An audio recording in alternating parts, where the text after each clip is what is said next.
I don't think I've ever been more terrified of Santa.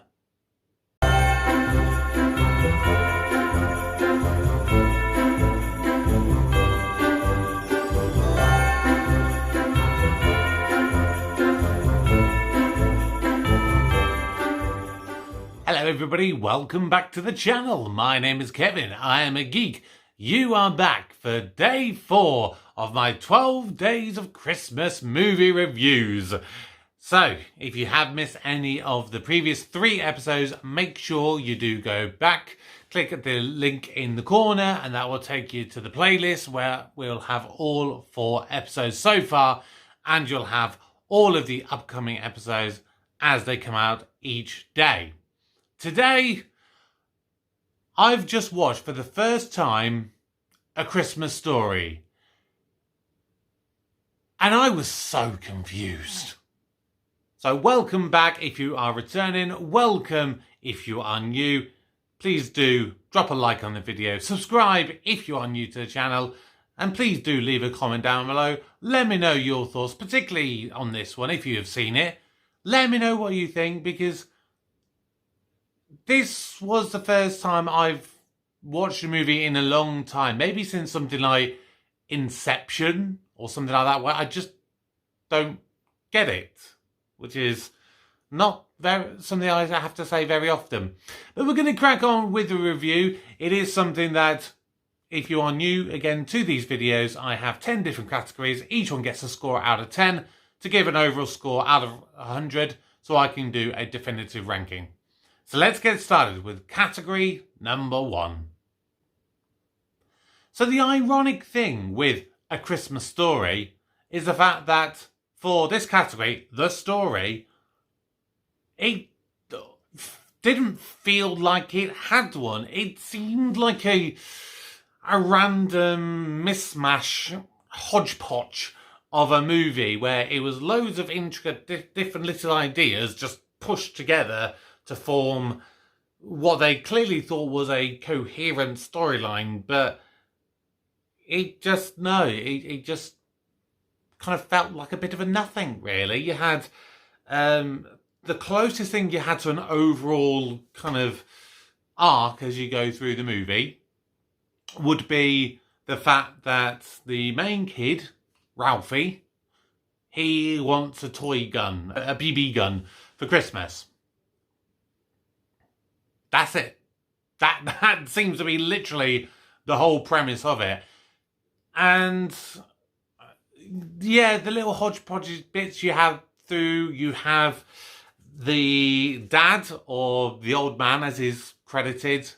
He gets a lamp, which is in the shape of a woman's leg from like a mannequin or something like that, which as soon as I saw that, I was like, I've probably seen that on some clip or movie or image or something at some point, because I recognised it, but I don't think I'd ever known where it was or where it came from. So clearly it's like an iconic thing and it's in the subconscious, but that just kind of appeared and then disappeared again when the mum broke it.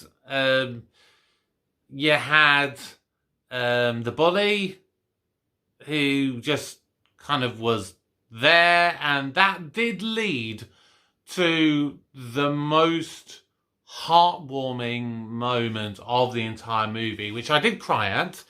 Yeah, the fact they'd been bullied so much, and he just broke down and let loose and jumped on the kid and started pummeling him. I mean, I don't know quite how the bully managed to get a broken nose, or at least a bleeding nose, because he was so little, Ralphie, but it didn't seem like he was going anywhere near close to his head. So that was a little bit weird. And yeah, he just kind of rounded off. You had some little bits at school, and you had the thing with the kids and the tongue getting stuck to a lamppost. But like I said, it's all these things that just seem to lack a lot of substance. But the general overall thing is that Ralphie was a bit of a dreamer, and so you had loads of kind of little dream sequences and things. So yeah, maybe I just didn't get it. And maybe it's more of an American thing, and maybe it's one of those that you watch as a kid, and if you've grown up watching it, you have a real nostalgia for it, and maybe that's why some people rank it as one of the greatest Christmas movies, but I just didn't get it. So the story, I'm going to score out of 10 a 4. Now for category 2, we look at the setting of the piece, and it was a nice little small town feel. And it really did feel like it could have been a town anywhere, which was nice because it enabled you at least to kind of picture yourself in that situation. And you could, in some sense, see yourself as the kid, as Ralphie, in the run-up to Christmas, thinking, I really want such and such present, and I want to get, whatever. And yeah, like I said, I think the setting helped because it wasn't. Because I grew up in a small little town. If it had been the same kind of thing but set in a New York or something like that, I don't think I would have had that same connection with it. But it was a nice setting, some lovely outdoor scenes, and of course, I think the movie was supposed to be set in like the 50s, maybe the 40s, because there was no TV. It was the kids were listening to a radio station.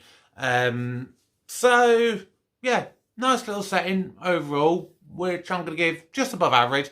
I'm going to score 6 out of 10. Now, there was some lovely music in this one, and because it's now going into movies made in sort of the 1980s, it allowed a lot more of the music that I personally sort of associate with Christmas, and that, again, helped give me a nice kind of Christmassy feel as I'm going through it. Because as soon as you get into December, particularly here in the UK, soon as you get anything close to Christmas, you get all of the classics playing on. You get your Santa Claus Coming to Town and Jingle Bells, and then, of course, all your modern stuff as well. But yeah, music was really nice. And then the times that you had the instrumental music, that was real nice music there as well. So music for this movie, I'm going to score 7 out of 10. Now for your Christmas message. Again, similarly to the story, it didn't feel that this really had like an actual message to tell, because it just felt like a bit of a hodgepodge. The closest thing you really had was, being happy and, being grateful for the things that you get. I mean, yeah, the one thing I did put a little giggle on my face was seeing Ralphie get given this big pink bunny onesie, which must be one of the earliest depictions of a onesie I think I've ever come across. But it apparently came from some sort of family member, and I think everyone every Christmas has some sort of gift from a family member where they really do mean well. And usually it's something. I mean, maybe not so much these days, but like a knitted jumper, a nan jumper, as I used to call them. That's clearly it's the most hideous design, and it's probably itchy and it smells or something. But you've got to put it on whenever the family come round, because otherwise it's impolite. So yeah, that was really the closest thing that it really had to a Christmas message. So yeah, 4 out of 10 for a Christmas message, I think. Now, Christmas cheer. Again, it's a really hard one, this movie. Like, I wasn't impressed with the movie overall. There were some nice moments overall, I'm not going to lie. But yeah, again, the closest thing you had to a nice kind of festive cheer probably was that whole scene for the Christmas day. and they're opening the presents. I mean, that reminded me of being a kid myself, and I probably actually still to this day.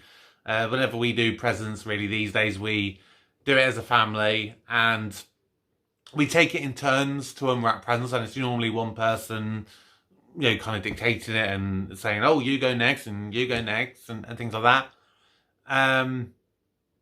But the bloody Santa Claus in this movie scared the bejesus out of me. I mean, I could understand Ralphie's little brother, Randy, being absolutely traumatised when he gets down to the bottom of that slide. I mean, that's probably the most evil Santa I've probably ever seen, and also the most evil elves as well. But, yeah, some not great moments again, but, the dad at the end kind of coming through with it and, saying to Ralphie, "Did you get everything you wanted?" And you can see he's quite low and dejected, and he says, "Yeah, almost." And his dad goes, "Oh, what's that over there in the corner?" And he sees it, and it's that air rifle that Ralphie wanted all along. It's... Because I think every parent at some point has probably gone, "Oh my God, my kid wants this for Christmas." And it's either, how much of a stupid idea is that? Or how expensive is that going to be? Or, no, he's literally going to hurt himself. Whether it be a BB gun or a skateboard or, random things like that. So, yeah, really, really tricky one. Again, Christmas cheer. I'm going to give it slightly better because it had more of a cheer and a festive spirit towards the end. I'll give it a 6 out of 10. Now, your main character is a 9-year-old kid called Ralphie, played by Peter Billingsley. And it's weird that for as much as he was in that movie, he didn't really have that much of a character for the most part. Maybe it's because you had the whole thing that it was the I think technically the older Ralphie narrating it. I mean, if it was me, I may have gone down the route of having it be the younger Ralphie and the kid who played him to be the narrator. I think that would have made more sense, unless you can't, because I kept thinking all the way through that it was going to kind of come to an end at the movie, and it'd be almost like How I Met Your Mother, where in the end it turns out it's adult Ted who's like telling the story to his kids. And I kept thinking maybe it'll be something like that, but other than that, no, it was very lacking. It was pretty much all the way through. I want this Christmas present, and it kept, daydreaming, and the daydream scenes were quite nice, and I could kind of relate to that a little bit. I was a bit of a daydreamer myself as a kid. But other than that, okay. The whole scene with where he kind of snaps and kind of, breaks down the bullet. At first I thought that was a kind of a fantasy scene, and then it was going to snap back and it'd be normal, and he was going to keep being bullied and stuff like that. But he snapped, he broke down, and then his mum comes out, and yeah, I was absolutely crying because I think I've been that kid.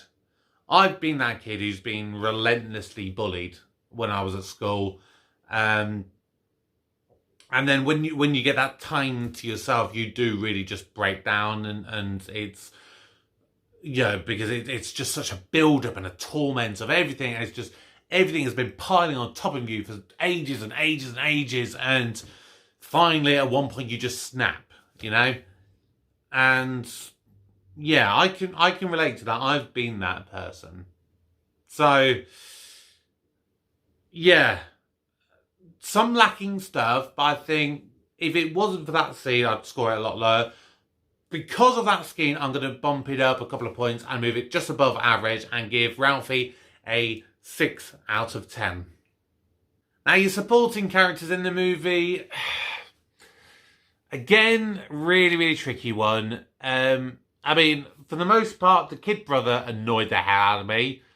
Because, I mean, I don't know how old he was supposed to be. Maybe 4, 5, 6, 7, something like that. It was very unclear. And he was just whining. He was whining all the way through, and that really grated on me. The dad, he was okay. You know, kind of redeemed at the end with the whole thing on the Christmas day. The mum was probably the standout, particularly, like I said, because of that that kind of scene with Ralphie when he's getting bullied. Yeah, that in a way that reminded me of my own mum. That there would be a lot of times that your mum's trying to be strict and determined and making sure that, you know, it feels like she's being unnecessarily harsh or a critic or whatever, but deep down, when things get really tough, she is literally there for you. And she's, at times can just be that. She just gives you that arm around the shoulder, little kiss on the cheek, kiss on the forehead. It gives you those comforting words right when it's needed most. So yeah, that touched home quite a little bit. But yeah, your supporting characters. I mean, of course, you had the friends of Ralphie who weren't in it that much. They were literally in it towards the start of the movie, and then that was kind of it. So I'm going to just go average. I'm going to go straight down the middle and give the supporting characters 5 out of 10. Now, your Grinch of the movie, of course, is the bully. It is Scott Finkus, Scott Marcus, something like that. Literally like no personality at all. And there just seems to be nothing behind him. It's like the scene, you've got Ralphie, his brother, and a couple of his friends, they're walking home, and then all of a sudden, this kid pops up, and all he seemed to be doing was laughing all the way through in every little scene he does. And then, of course, you have his little buddy sidekick person. It felt like he was just put in there to maybe kind of bring on some emotion to the piece, which you definitely got with the mum. But the actual bully himself, Scott, or whatever his name was, it was just there. And the only reason I'm going to bump him up as highly as I am is probably because of the fact that it led to probably the best scene in the movie. So, the Grinch of the piece, 3 out of 10. And that's probably generous. Christmas movie, you gotta have snow, and it had snow in abundance all the way through the movie. Constantly snowing. You even had the scene where the kid gets his tongue stuck on a pole, and I think every kid at some point has probably thought about doing that. Yeah. It's a snowy movie. 10 out of 10. And your final category is your Christmas decorations. And it was a lovely tree, to be perfectly honest. I don't think I've seen a Christmas tree with as big lights as I have in a very long time. And again, although it, like in a lot of these movies I've watched so far, although it only comes in kind of the end, it felt really Christmassy with all the presents under the tree. And it's a weird thing because I don't think people really put presents under trees these days. And I especially don't really ever remember them being under trees like when you come downstairs on Christmas morning.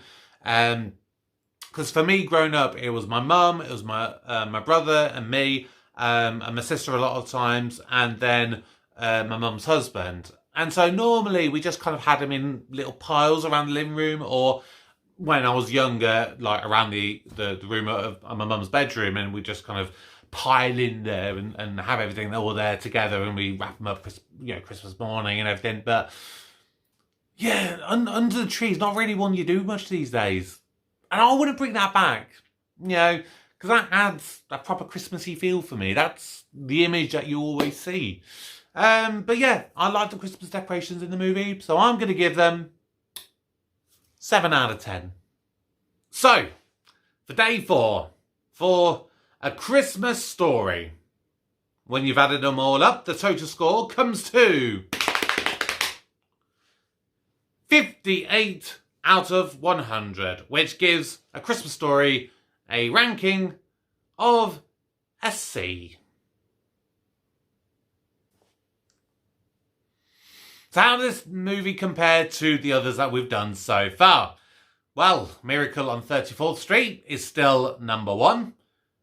And A Christmas Story comes in 4th place. Now,